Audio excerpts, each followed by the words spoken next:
Welcome to the Learning Pines YouTube. We hope this video helps. You start by confirming prerequisites. You must have the latest Roblox app, a verified account, and Android notification access. Open Settings now, then Notifications, and make sure Roblox is allowed to send alerts. Once done, open Roblox, tap the three dots or menu, go to Settings, and sign in if you haven't. You do this because the app and system both control delivery. Without permissions, notifications won't appear even if Roblox is configured correctly. Now configure Roblox's internal notification options so you get the right alerts. Go to Settings, tap Notifications, and enable each category you want. Choose Friend Requests, Messages, and Game Invites as needed. Make sure to set sound and priority so Android treats them as interruptions.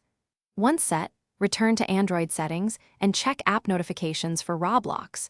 Confirm shows silently versus pop on screen. You do this to align app preferences with system behavior. Finish by testing. Ask a friend to send a message or use a second account to generate a notification. If you don't receive it, clear the Roblox app cache, confirm the app is up to date, and reboot your phone. These actions often resolve delivery hiccups. Make sure Roblox is exempt from battery optimization and background restrictions so Android won't kill its process. If problems persist, toggle notifications off and on and rerun the test. This usually resets the notification pipeline. Thanks for watching. Consider subscribing if we helped you.